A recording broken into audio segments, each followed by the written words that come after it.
Assalamualaikum warahmatullahi wabarakatuh. Sobahul khair, sobahun nur. Kaifa halukum? Bil khair, alhamdulillah. Selamat pagi anak-anak. Bagaimana kabarnya anak-anak hari ini? Alhamdulillah, semoga anak-anak dalam keadaan sehat ya. Anak-anak, hari ini kita akan belajar tentang binatang yang berbahaya. Apa yuk anak-anak? Tentang nyamuk. Untuk lebih jelasnya, anak-anak kita lihat video berikut ini ya. Tahap pertama, stadium telur. Tahap metamorfosis nyamuk diawali dari proses pembuahan sel telur nyamuk betina yang dilakukan oleh spermatozoa nyamuk jantan yang kemudian menghasilkan zigot. Pembuahan akan menghasilkan telur dan telur akan diletakkan di permukaan air yang dilakukan induk betina. Untuk permukaan air yang digunakan sebagai habitat telur nyamuk adalah perairan tenang serta memiliki kelembaban yang tinggi. Namun, pemilihan air juga tergantung dari masing-masing jenis nyamuk. Contohnya pada nyamuk Anopheles akan meletakkan telur pada permukaan air secara satu persatu atau bergerombol, namun saling terlepas dan telur nyamuk Anopheles juga memiliki alat untuk mengapung. Telur nantinya akan ada dalam periode inkubasi atau pengeraman. Inkubasi sempurna akan terjadi pada musim dingin dan sesudah itu barulah larva akan mulai keluar hampir dalam waktu yang bersamaan. Pada fase telur, habitat air merupakan faktor yang terpenting untuk menunjang pertumbuhan dan perkembangan telur nyamuk. Jika air mengering, maka telur nyamuk tersebut akan mati. Biasanya, fase telur ini akan terjadi selama 2-3 hari dan akhirnya akan menetas menjadi larva. Tahap kedua, stadium larva. Sesudah telur nyamuk menetas, maka larva nyamuk yang disebut dengan jentik akan keluar dari cangkangnya, kemudian akan tumbuh pada permukaan air. Di dalam proses tersebut, akan terjadi 4 tahap pertumbuhan selama 7-10 hari, sampai akhirnya ada di tahap metamorfosis nyamuk yang berikutnya, yakni pupa. Pada 4 tahap pertumbuhan yang terjadi, nyamuk akan berubah bentuk dan jumlah bulu halus di tubuhnya juga bertambah. Pertumbuhan dari jentik atau larva nyamuk terjadi karena beberapa faktor, yakni suhu air, ketersediaan dari bahan makanan, serta ada atau tidaknya predator pada ekosistem perairan di habitat yang tersebut. Ini dilakukan nyamuk karena memang jentik nyamuk dijadikan mangsa untuk beberapa jenis biota perairan seperti moluska, ikan, dan beberapa jenis biota air lainnya. Pertumbuhan dari jentik nyamuk ini akan sangat berpengaruh dengan nutrisi, temperatur, dan juga predator. Jentik sendiri akan bernapas dengan saluran udara di bagian ujung ekor.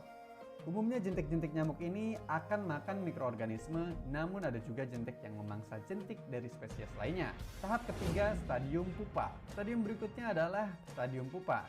Sesudah selama 1 minggu menjadi larva, maka jentik nyamuk akan masuk ke tahapan terakhir, yakni di perairan.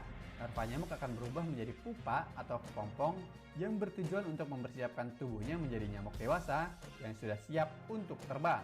Di dalam fase tersebut, pupa akan berada dalam kondisi inaktif. Namun meski dalam kondisi inaktif, fungsi dari fisiologis penapasan nyamuk masuk tetap berfungsi. Nyamuk masih menyerap oksigen dari udara lewat corong nafas di bagian atas pupa. Fase pupa biasanya akan terjadi selama 12 hari.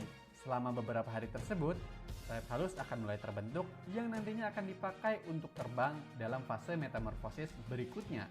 Tahap terakhir, stadium nyamuk dewasa. Sesudah fase pupa yang terjadi selama 12 hari, maka seekor nyamuk dewasa sudah siap untuk terbang dan menghisap darah manusia. Nantinya, nyamuk akan memiliki salah satu dari 2 jenis kelamin, yakni nyamuk jantan dan nyamuk betina. Untuk nyamuk jantan umumnya akan lebih dulu keluar dari pupa dibandingkan dengan nyamuk betina.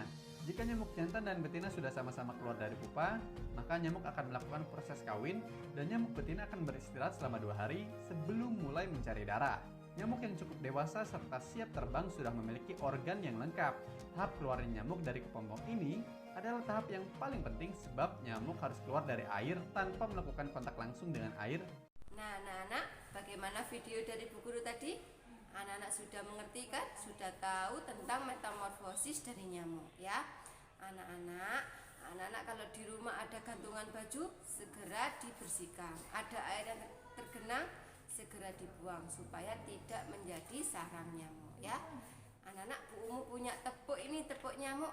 Belajar sama Bu Umu ya. Pelan-pelan ya. Tepuk nyamuk.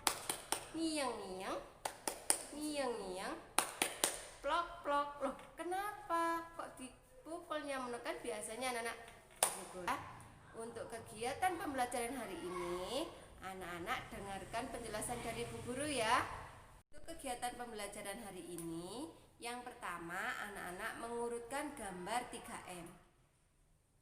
Yang kedua, anak-anak menuliskan kata 3M, yaitu menutup, menguras, dan mengubur.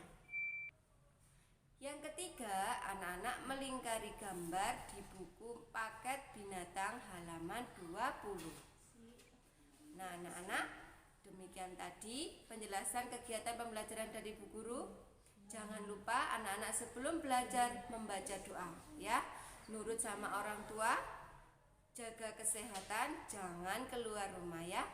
Bu Umu akhiri, wassalamualaikum warahmatullahi wabarakatuh.